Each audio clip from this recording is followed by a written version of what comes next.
Assalamualaikum warahmatullahi wabarakatuh. Alhamdulillahirabbil alamin. Assalatu wassalamu ala asrafil anbiya'i wal mursalin wa ala alihi wa ashabihi ajmain. Amma ba'du. Alhamdulillah, apa kabar semua sahabat senda sekalian di manapun sahabat berada?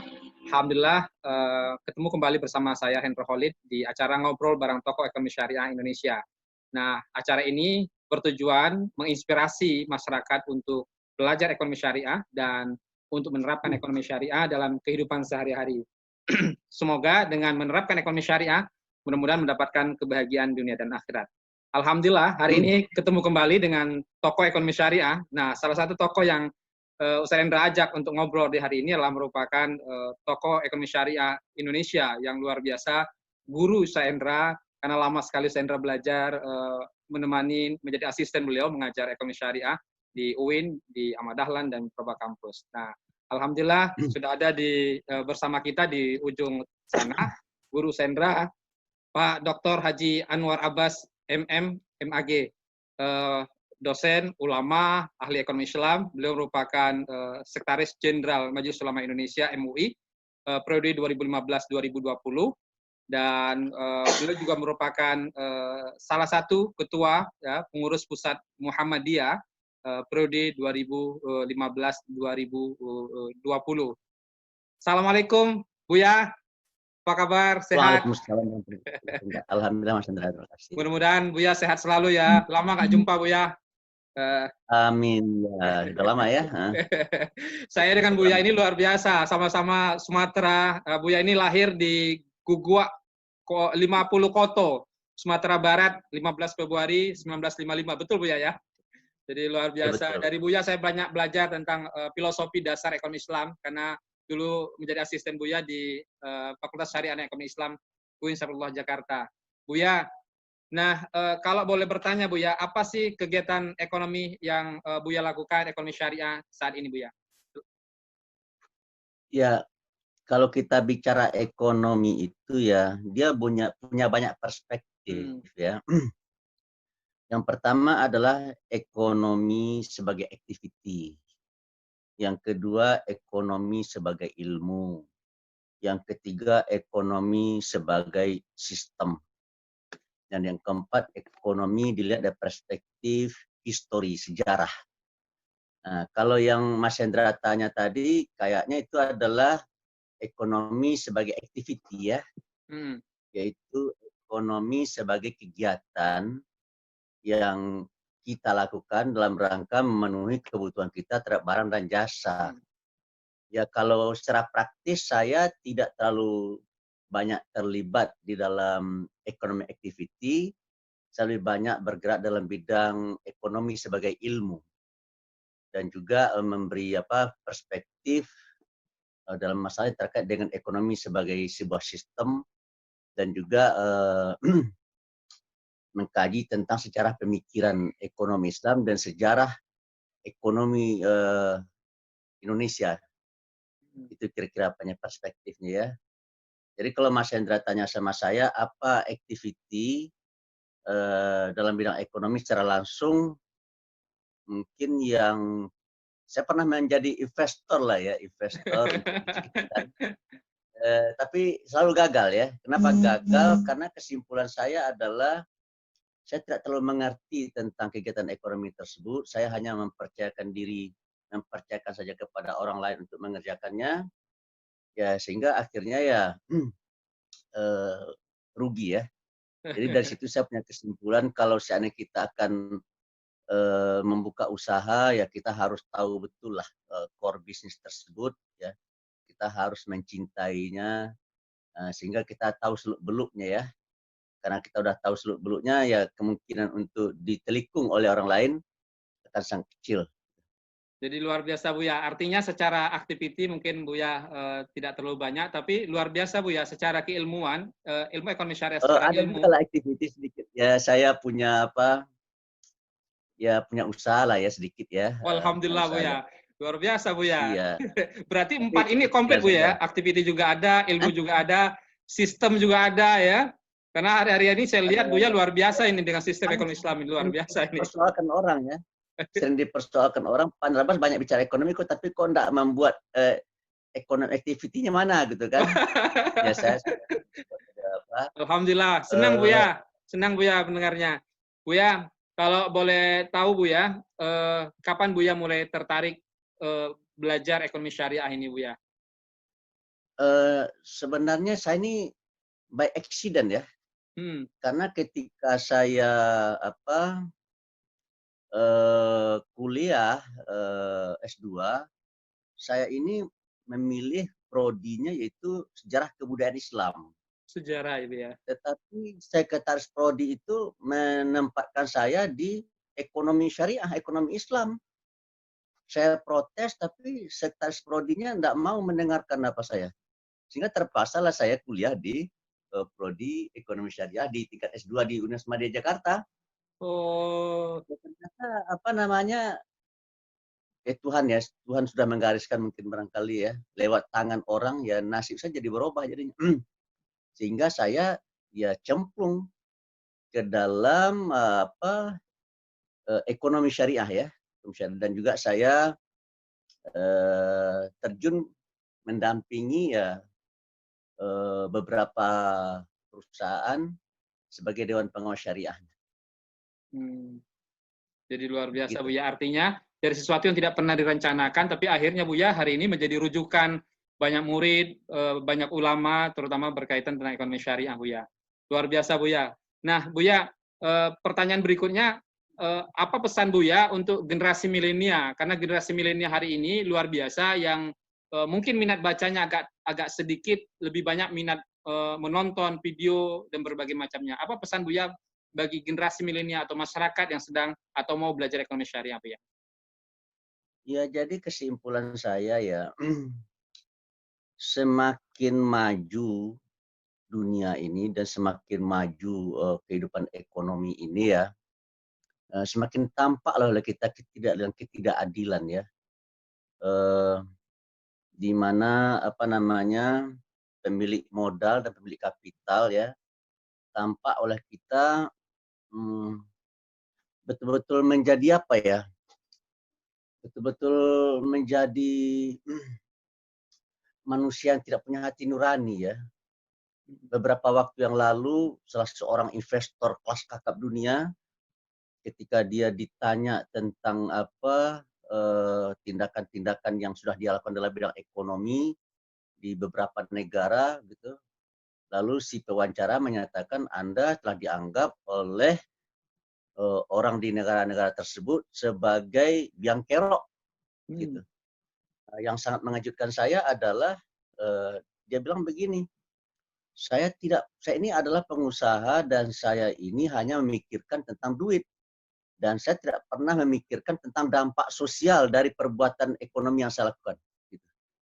Ya, jadi kesimpulan saya ini adalah jenis manusia yang menurut saya sangat berbahaya ya, cara berpikir seperti itu. Berarti kan dia lebih menempatkan uang di atas, lebih mulia daripada manusia ya.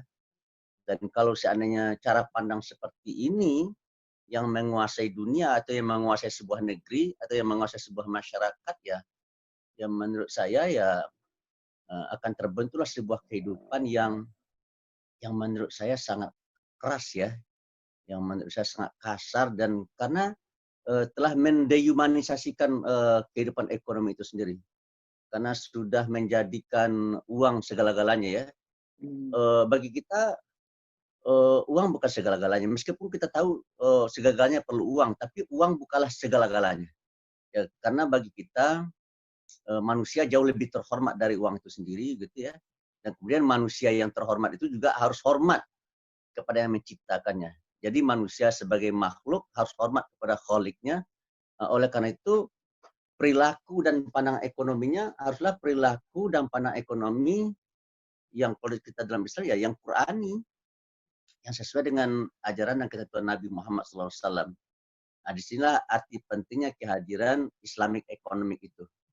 Karena dengan adanya Islamic Economic itu, maka dunia ekonomi dan dunia bisnis menjadi dunia yang beradab. Wah, luar menjadi biasa, dunia Buya. yang berakhlak. Ya. Luar biasa. Biasanya mengingat kembali apa yang Buya sering sampaikan di kelas bersama mahasiswa bahwa disitulah kemudian bedanya ekonomi Islam dengan ekonomi kapitalis dan ekonomi sosialis. Kapitalis yang lebih mementingkan modal, sosialis yang kemudian bahkan meniadakan Tuhan dan berbagai macamnya. Jadi luar biasa. Jadi pesan Buya memang luar biasa untuk kita semuanya. Artinya tidak hanya mencari uangnya yang kita cari, tapi kemudian ridhonya Allah itu jauh lebih penting kira-kira. Dan kemudian yang selalu Buya sampaikan bahwa keadilan itu, saya masih ingat loh Buya ketika memberi definisi adil itu menurut Buya saat itu adalah tidak melebihkan dan tidak mengurangi. Benar nggak sih Buya? Dulu Buya bilang gitu kira-kira. Jadi kalau kapitalis itu diserahkan pada pasar, lalu sosialis itu adalah ya sudah diatur. Kemudian kalau Islam tidak melebihkan, tidak mengurangi. Gimana menurut Buya? Itu yang Buya maksudkan kira-kira.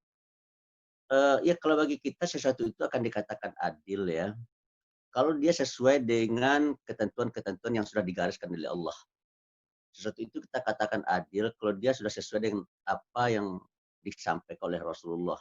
Jadi bagi kita standarnya itu saja, makanya ihdinas siratal mustaqim, doa kita kan, tunjukilah kita jalan yang lurus gitu. Jadi kalau seandainya kita menyimpang dari garis lurus itu berarti kita telah menegakkan sesuatu yang tidak berkeadilan. Nah, oleh karena itu ya kita harus tahu itu jalan lurus yang ditentukan oleh Nabi dan oleh Allah dan Rasul itu seperti apa. Dan itu ada di dalam Al-Quran. Makanya ihdinas siratal mustaqim. Kemudian dalam surah Al-Baqarah ya, alif lam zalikal kitabu la raiba fihi hudal lil muttaqin. Jadi kita dalam mengharungi kehidupan ini perlu ada petunjuk supaya kita bisa jalan terus di jalan yang lurus itu. Nah, petunjuknya adalah dalam Al-Quran. Petunjuknya ada dalam sunnah-sunnah Rasul. Makanya bagi saya ya kalau kita selesaikan dunia ini dengan pemikiran nampaknya tidak akan bisa ya. Karena pemikiran kita itu terkontaminasi oleh kepentingan kita. Pemikiran kita itu terkontaminasi oleh lingkungan kita. Pemikiran kita itu akan terkomentasi oleh situasi dan kondisi yang mengitari dan mengelilingi kita. Tapi kalau wahyu kan tidak begitu. Wahyu adalah datang dari Allah, datang dari langit ya. Dia tidak terkontaminasi oleh apapun dan dia yang lebih tahu dari kita. Tuhan lebih tahu dari kita. Dan kita adalah orang yang memerlukan bimbingan dan tuntunan dari wahyu-wahyu tersebut. Oleh karena itu saya punya kesimpulan ya, kalau seandainya orang menjalani hidup dan kehidupan ini tanpa mendapatkan tuntunan dari Allah Subhanahu wa taala dan dari Rasul, mungkin dia bisa merangkul dan merengkuh ya kekayaan yang sebanyak-banyaknya, tapi menurut saya dia tidak akan menjadi manusia yang selamat di dunia maupun selamat di akhirat. Tidak selamatnya di dunia mungkin menurut saya adalah dia tidak akan mendapatkan kebahagiaan yang sebenar-benarnya, bahagia. Dan kalau nanti di akhirat dia sudah jelas akan kerepotan dalam pertanggungjawabkan kekayaannya ya. Karena nanti dari akhir kan kita akan ditanya oleh Allah kemana harta kamu yang sudah kamu dapat itu kamu pergunakan, dan harta kamu yang banyak yang kamu dapat itu dari mana kamu dapatkan. Dan kalau seandainya dia di atas dunia ini telah melakukan hal-hal yang tidak sesuai dengan yang digariskan oleh Allah, ya maka berarti siksa Tuhan akan datang menimpa diri mereka nanti dari akhirat. Luar biasa, makasih Buya. Pesannya bagi kita semua, para pelaku ekonomi syariah, ikuti aturan Allah dan Rasulnya dan berlaku adil lah dalam melakukan aktivitas bisnis ini. Tidak hanya orientasinya adalah keuntungan belaka, tapi juga keridhaan Allah. Makasih Buya. Terakhir Buya, pertanyaannya Buya, ada nggak buku atau kemudian media sosial yang bisa diikuti oleh masyarakat untuk belajar lebih dekat dengan Buya tentang ekonomi Islam Buya? Ya kalau bagi saya buku saya tentang Bung Hatta dan ekonomi Islam itu baru ya. Ya, ada buku Buya ya. Buya ada buku di dekat Buya itu? Buya punya bukunya? Bisa dilihatkan sama masyarakat? Ada tapi di sana baik, Buya. Ya, sahabat-sahabat bisa beli ya. Bisa dibeli di mana Buya? Di toko buku masih ada Buya? Buku Bung Hatta ya dan ekonomi Islam, pergulatan ya. Ya, jadi sahabat-sahabat bisa baca bukunya Buya Dr. Anwar Abbas dan tentang Bung Hatta dan ekonomi Islam. Itu menarik luar biasa. Saya juga sudah baca beberapa buku itu. Nah, selain itu Buya, di media sosial Buya aktif? Di Facebook punya Buya? Saya rasa mungkin ceramah-ceramah saya banyak di YouTube ya. Di YouTube Buya ya. Bisa diakses Anwar Abbas, kemudian ya cari saja banyak sekali Anwar Abbas dan ekonomi mungkin barangkali bisa. Anwar Abbas dan ekonomi itu saya rasa sudah bisa ditemukan gitu ya. Karena saya terus terang saja ya sangat mendorong supaya umat Islam ini lebih memberikan perhatian lebih terhadap dunia ekonomi ya. karena titik lemah umat Islam ini sekarang menurut saya bukan di politik, bukan di di pendidikan macam-macam, tapi di ekonominya, ya. Sehingga ya kita meskipun majority di negeri ini, tapi kita dalam berperan minority, ya. Dan orang di negeri ini dia minority, tapi dalam peran dia majority. Karena dalam teorinya ya menurut Jeffrey Winters, yang menjadi penentu di satu negeri itu kan politisi, bukan tentara, bukan polisi, tapi adalah orang yang menguasai sumber daya material yang ada di negara tersebut.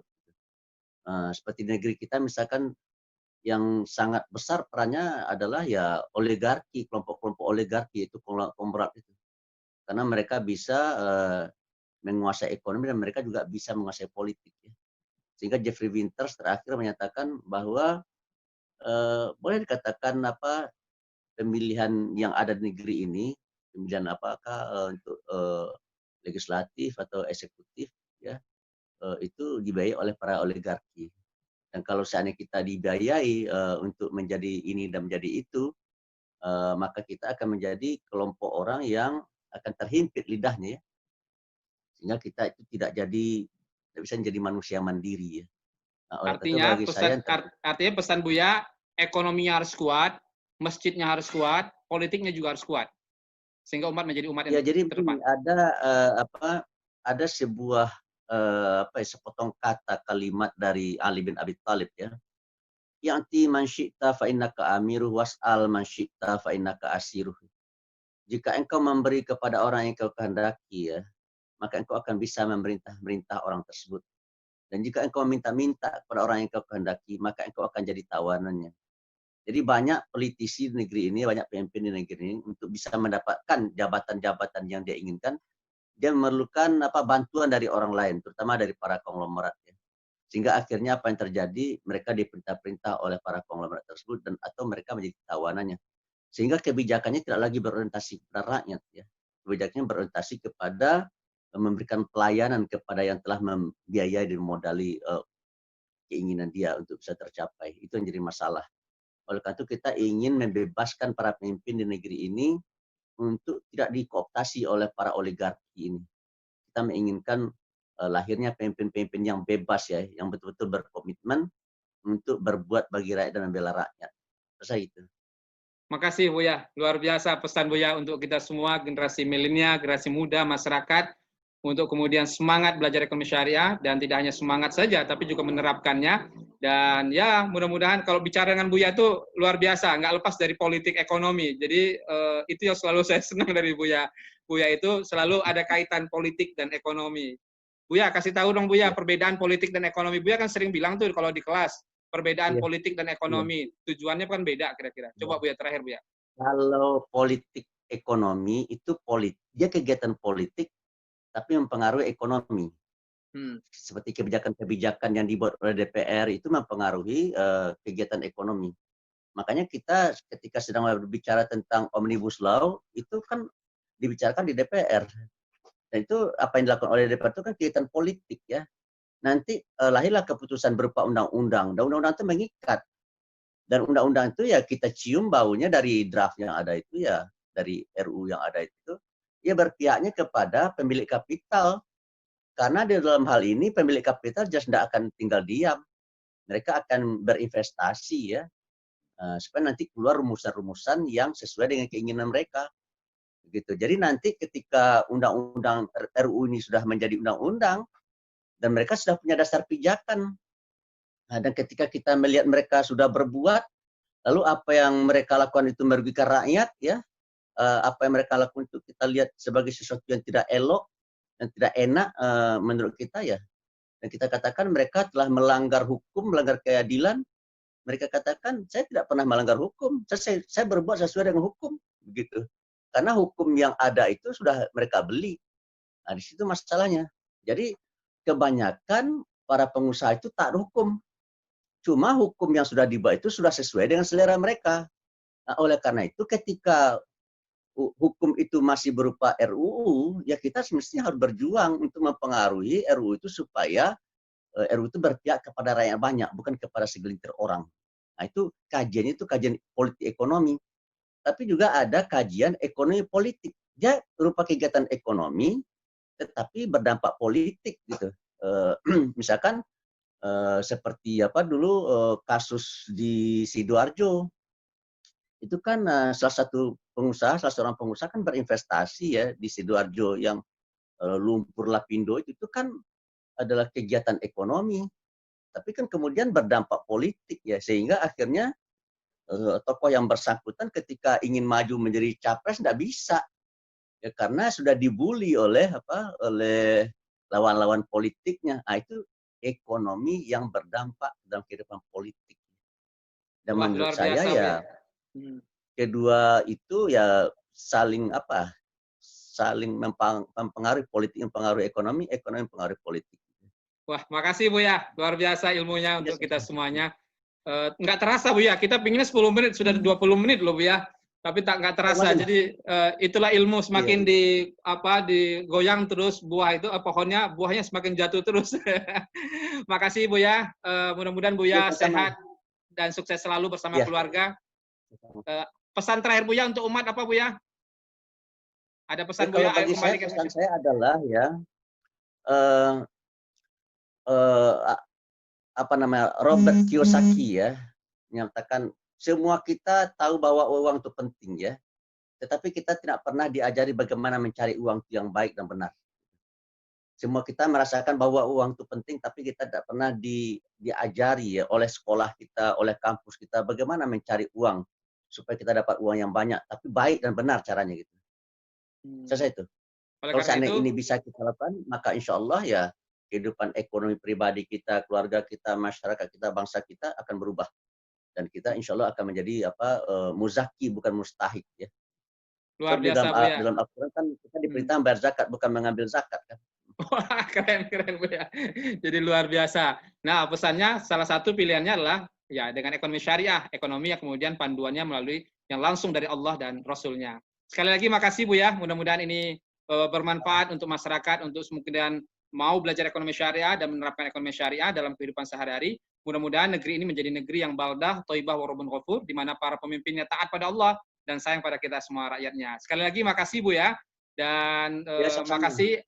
Ayo belajar ekonomi syariah, ayo kembali pada ekonomi syariah, dan insya Allah kita akan ketemu kembali dengan tokoh-tokoh ekonomi syariah berikutnya, yang mudah-mudahan akan menginspirasi kita semua untuk kemudian belajar ekonomi syariah dan menerapkan ekonomi syariah dalam kehidupan sehari-hari. Sekali lagi makasih Buya, barakallah, sehat dan sukses selalu bersama keluarga.